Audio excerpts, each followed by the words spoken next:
Hello, everyone. Good afternoon.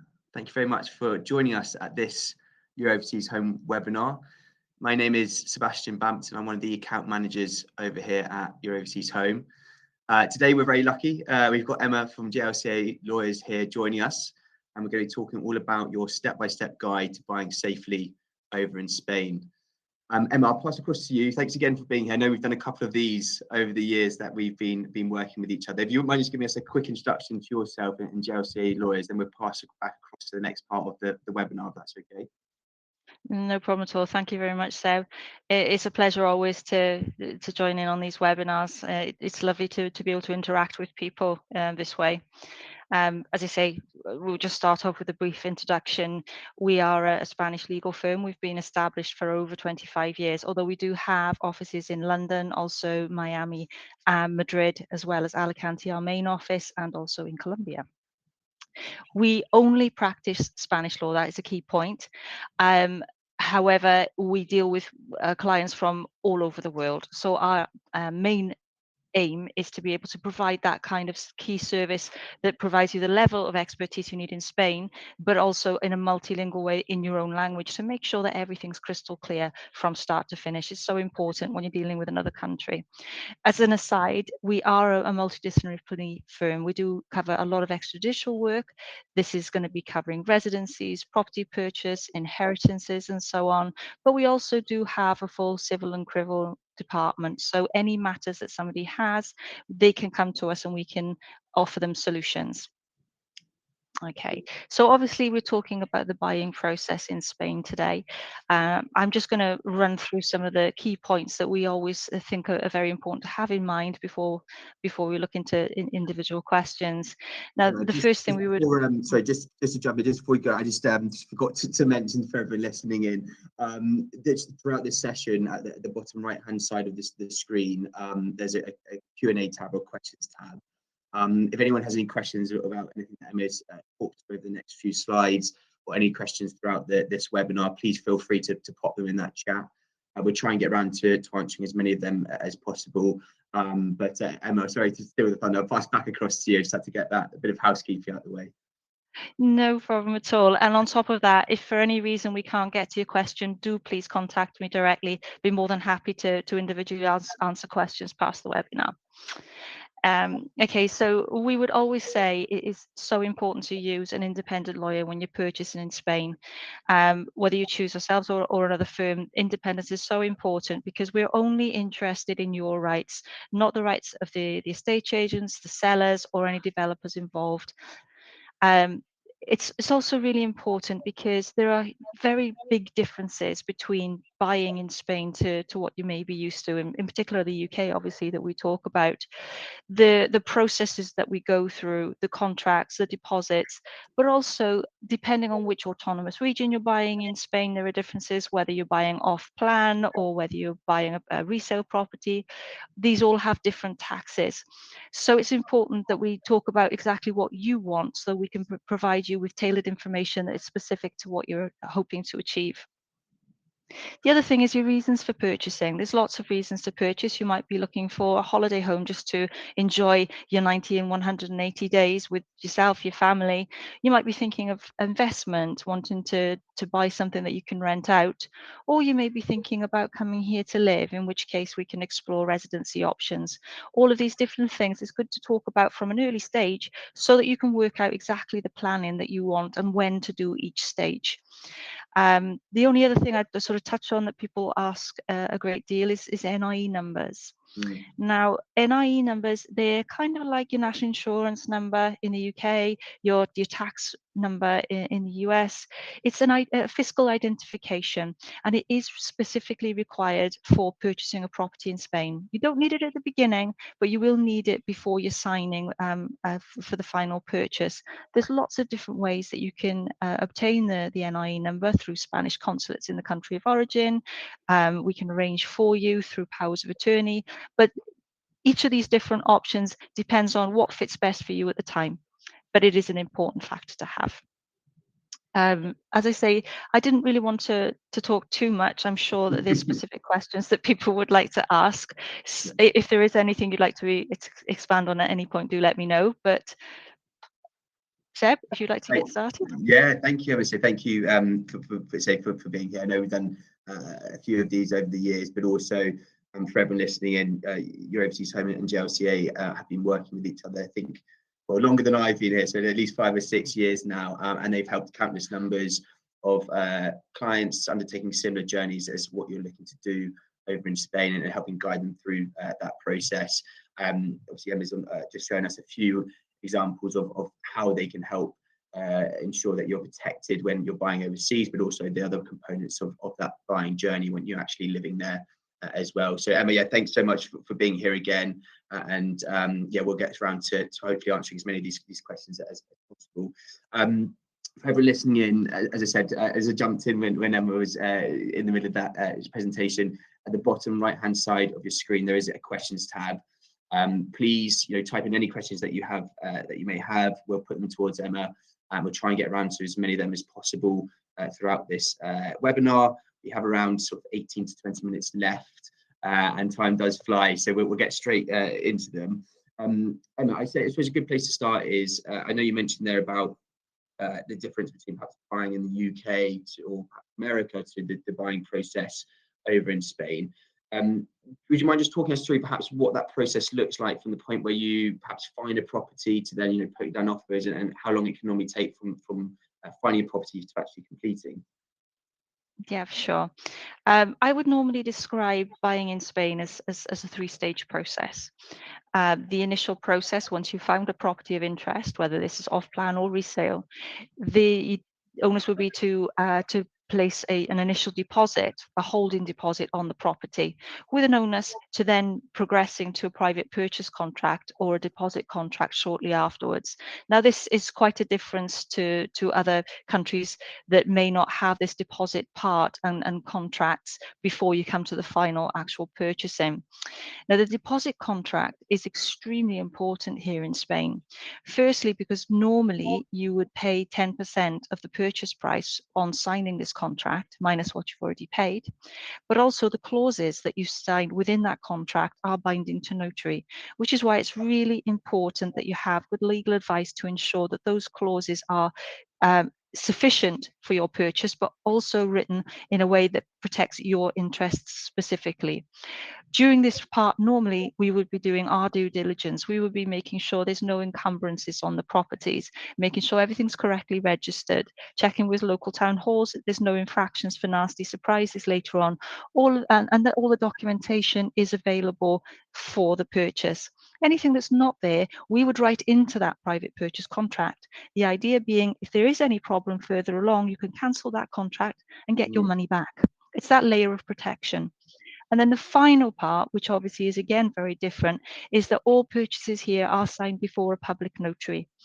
That is the final signing. After that, the property is then, taxes are paid, which is dependent on autonomous region, type of property, and then it's inscribed at the property registry where you get your final deed. But you do own the property from the point that you sign at the notary. The rest of it, which can take a couple of months afterwards, is just administration.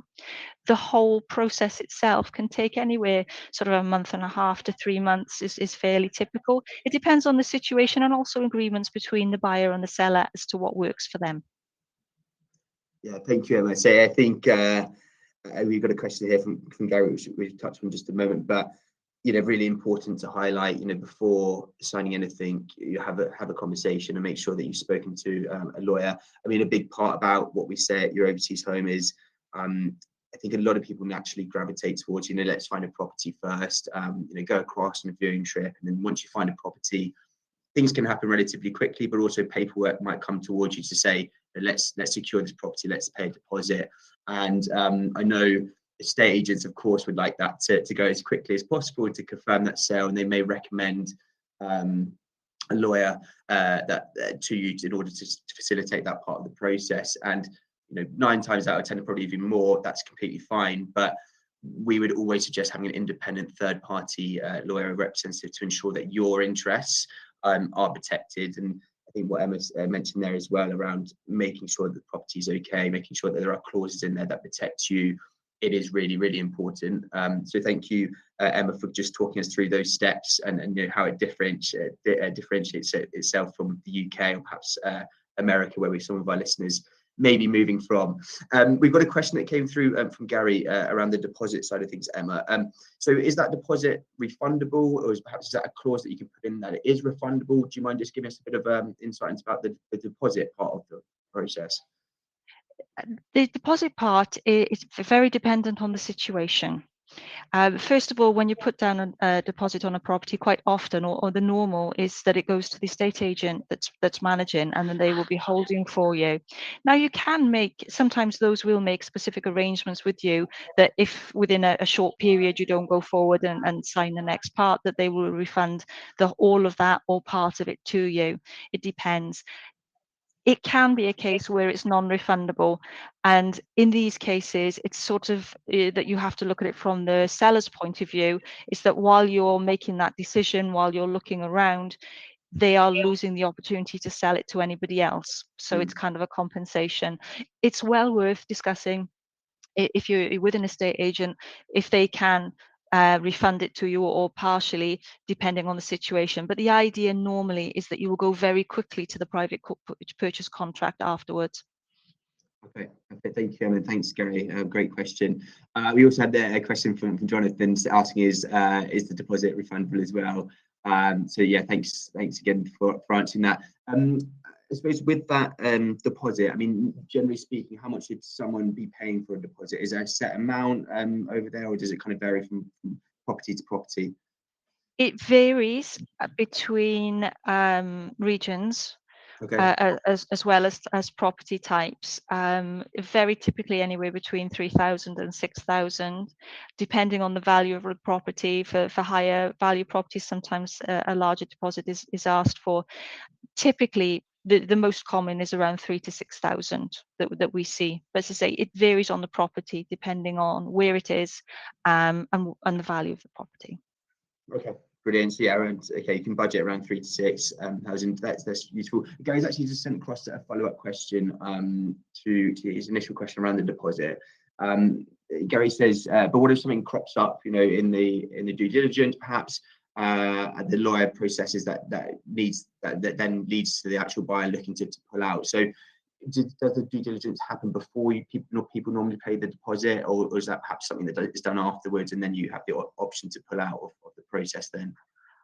Normally, in most circumstances, people have paid a reservation deposit, but obviously the main deposit, the larger deposit, is with the private purchase contract. So the idea with that is that we do some of the due diligence. We may be able, depending on the situation of the property, if we can get the information together, all of the information that we're looking for together quickly, then you've already got that the due diligence completed.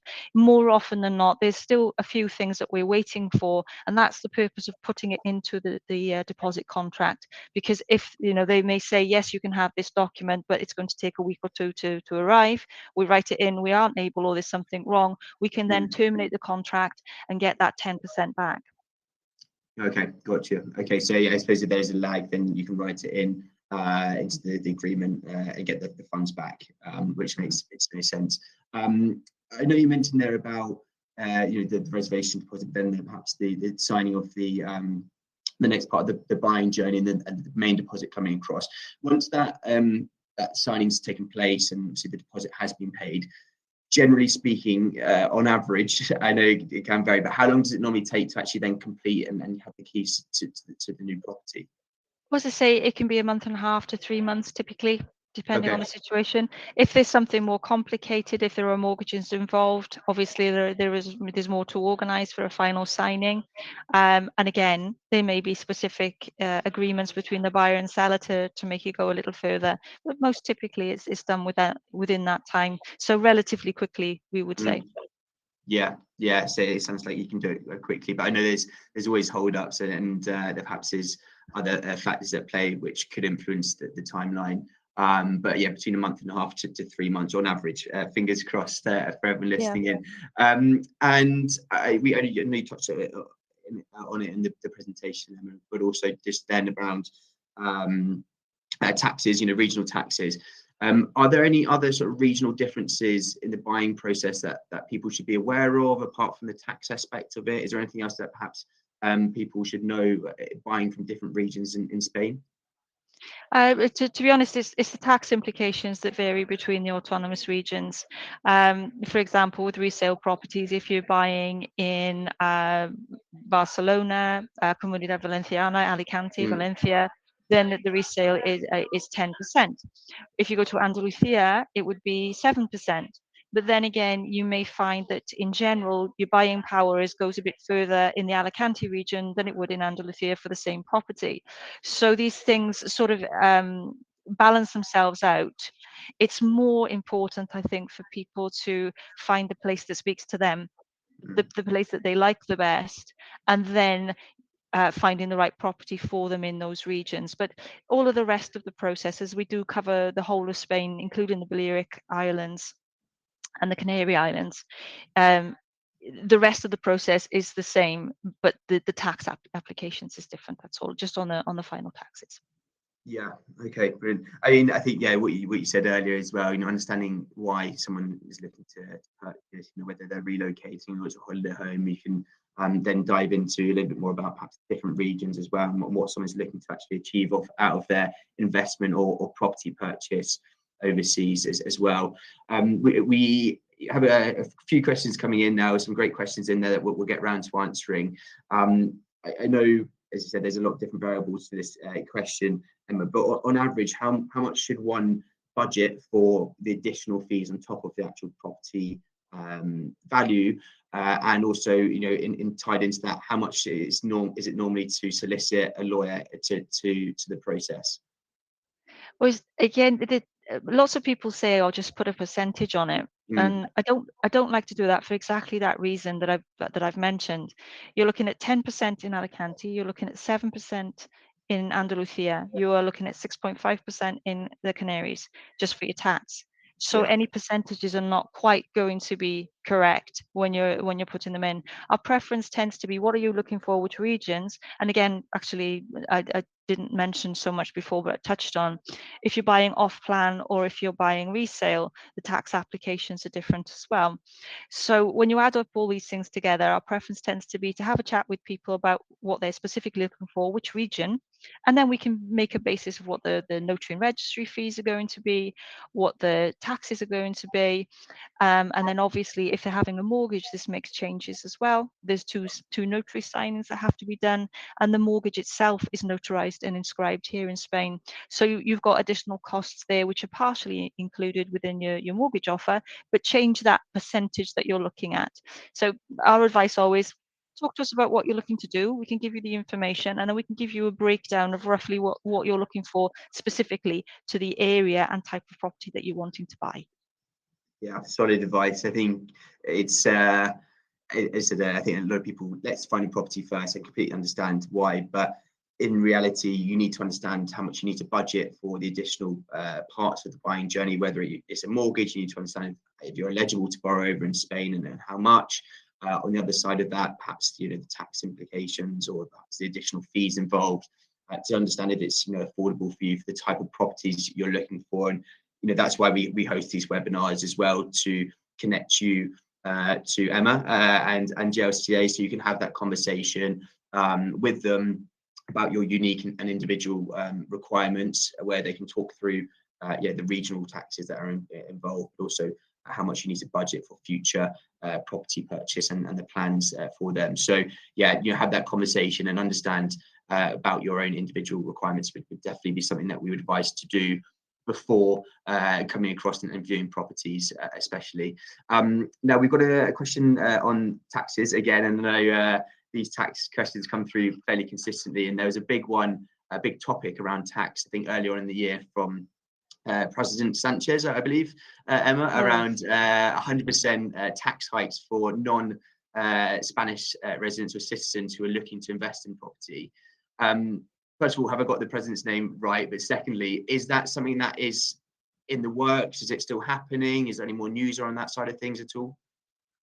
There were originally comments made that got spread across the press, especially the British press really took hold of it.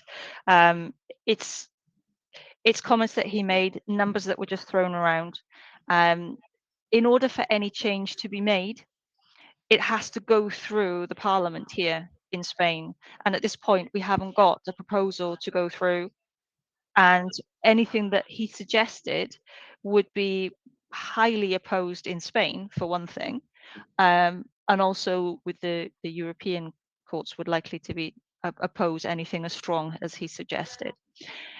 This doesn't mean that something could change in the future. It is something that has been talked about a great deal in Spain. I think it probably does. I know it does in the UK. I'm sure it does in the US, where you have areas that are massively rental areas, and then there's no accommodations for the local people that need to be working in the places that you want to go and visit.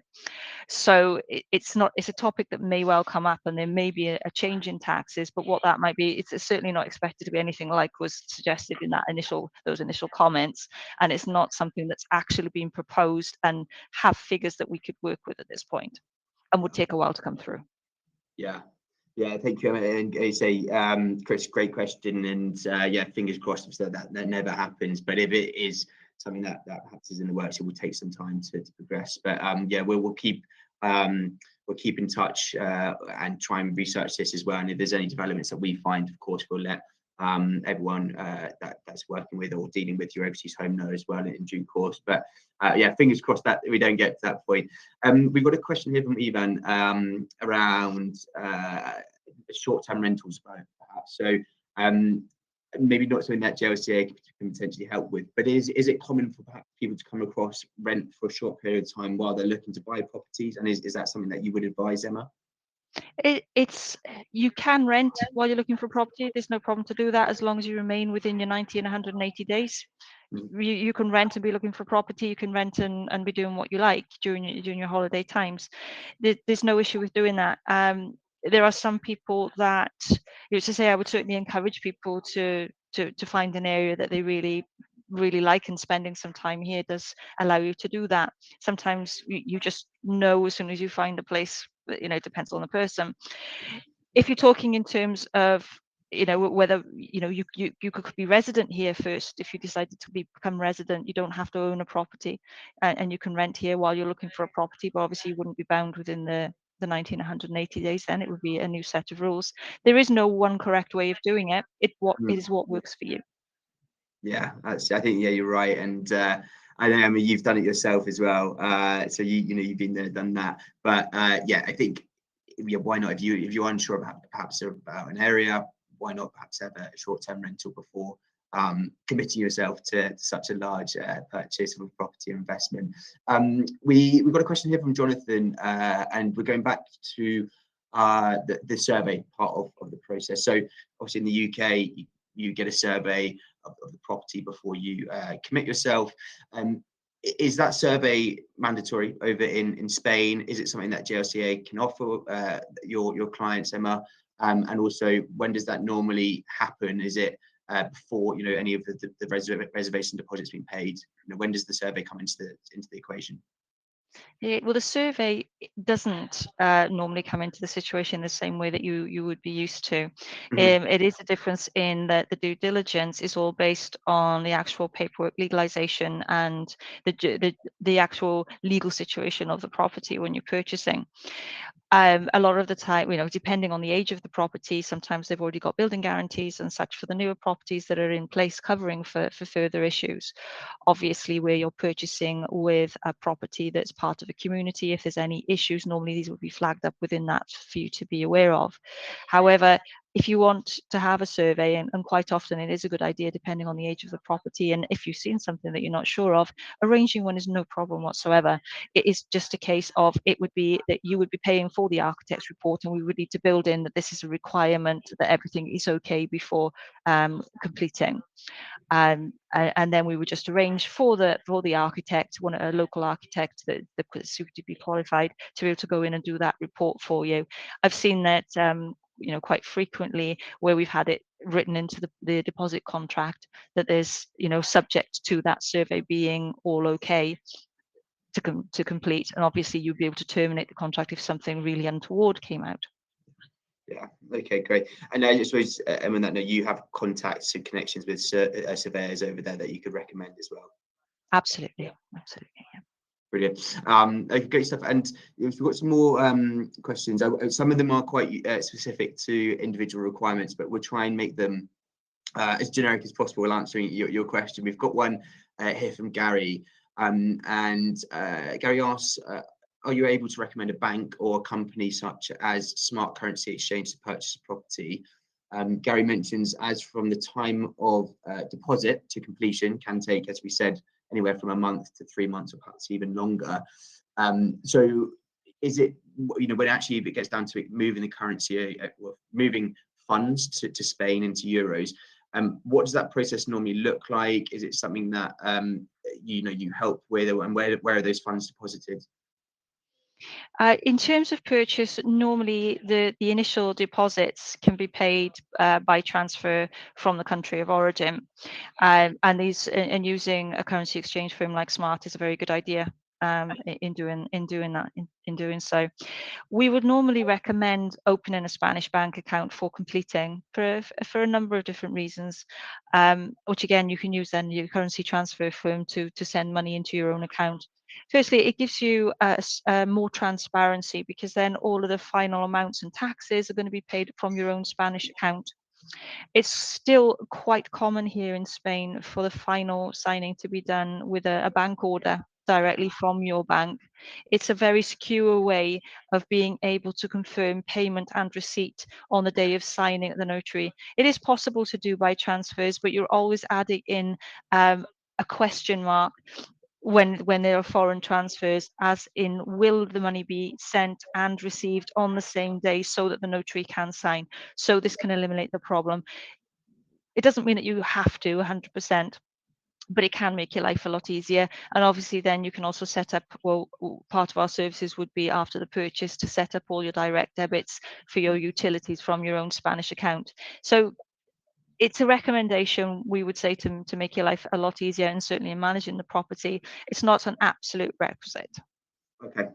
Yeah, I think it sounds like it'd be a lot more straightforward to have your own account and have everything going from that as well. But yeah, it's a really good question. I think the actual exchange of currency, or sending your funds across, can be quite daunting. You're talking initially about a deposit, but then also a lump sum, which can be fairly substantial, or very substantial, and a big impact on how much the property is actually going to cost you. In your home currency, in your pounds or US dollars, will be that exchange rate that you get, which will be continuously moving. So yeah, Gary, as you said, someone like Smart Currency Exchange, who are a specialized currency exchange broker, will protect you from that currency risk, but also ensure that you aren't losing out on thousands of pounds, US dollars or euros within that buying journey, which you can obviously enjoy when you're over in Spain. So yeah, do seek out a specialist currency broker instead of using a bank, would be my advice as well. Brilliant. So yeah, we've got a couple more questions. We'll go back, I think, to Robert's question that came a little bit earlier, which I missed, which I apologise for, Robert. Robert was asking, says that there appears to be two levels of deposit: a reservation deposit of approx €6,000, and then the main deposit approximately around 10%. I just want to clarify that is correct for Robert, Emma. Yeah, to say 3 to 6 are the most common ones that I see, depending on the region. But when we say 10%, it is minus that you've already paid, 10% total. So they do take that into account. All of these payments are part of the payment for the purchase price. It's not additional to the purchase price. So all of these deposits actually come off of the final purchase price. This is why all the way through we have copies of all of these transfers, because they're all actually incorporated within your final deed to show where each of these payments have come from to pay for the complete price of the property. Okay, fantastic. Thank you, Robert. I hope that clears it up as well. Emma, I know we don't have a huge amount of time left. We've gone slightly over. I just wanted to ask a couple of questions around the 1900 day-to-day rule. I know most people listening in are probably fairly familiar with it, but do you mind just giving us a really quick overview about the 1900 day-to-day rule, what perhaps someone needs if they're looking to fully relocate across to Spain and actually live there full time, and if that's even possible? in terms of how the 19 180 days works, or Yeah, anything? so I mean, yeah, so I know we may have some listeners that are looking to buy holiday homes, and perhaps they're looking to spend some time in there. You know, are they confined to, as you said, 19 180 days? At what point do they need to go back to their home country? And then the other side of that, if someone's looking to fully relocate, move overseas to Spain, is there a visa that they can use? What are their options? Okay, so in terms of the 19 180 days, this basically means that in every 180 days, the maximum you can use are 90, up to 90. If you use less, you don't get extra time later on. It is always that allowance that you have. So effectively, in the space of 1 year, you can spend 180 days, but you can't put them all together.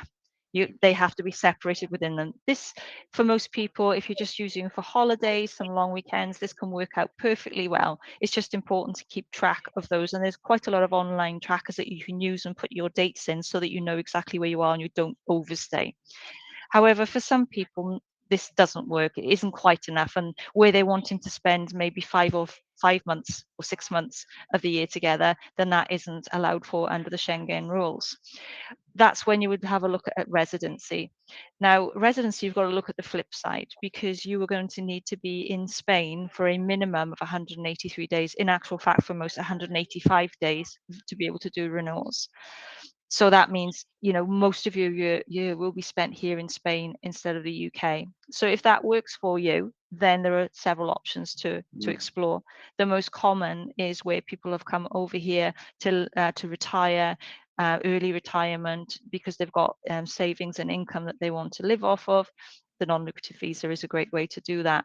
Some people are looking where they've got already working in the UK, in the US, in whichever other country, and they would like to continue with that job, whether it's self-employed or as an employee, but remotely working from Spain, continuing that existing job. Well, that would be the option of the digital nomad visa. There are also work visas, student visas, lots of different options depending on what your end goal here is in Spain. But the key point is you will be needing to shift that onus of being here in Spain for over 183, 185 days per year. Brilliant. Thank you, Emma. I'm sorry to tuck such a big question at you right at the end there, but I just wanted to put it out there just because, again, it's a part of the process that probably people may think about towards the end, but everyone has unique requirements, and it's definitely worthwhile having that conversation about why you're buying in Spain, what you actually want out of the property and your time there, and then say Emma and JLCA can then provide the best avenue in regards to perhaps a visa or residency just to suit your requirements.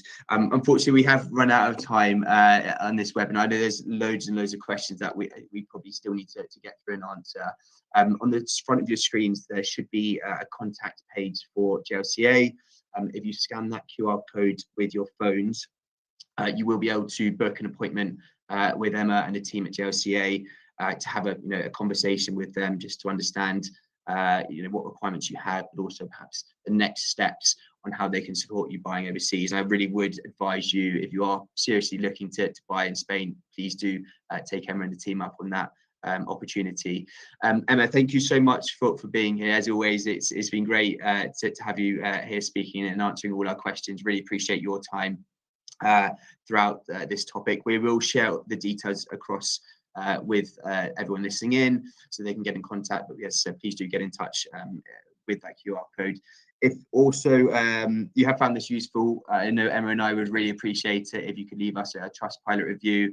There should be a link that just pops up on your screen. If you could just leave us a lovely review, that'd be much appreciated. And if there's anything else that your overseas home or JLCA could help with, please do get in touch with either of us. Emma, thanks again to you for being here, as always, and we'll speak soon. Lovely. Thanks very much, Seb. Cheers, Emma. Take care. Thanks, everyone. Bye.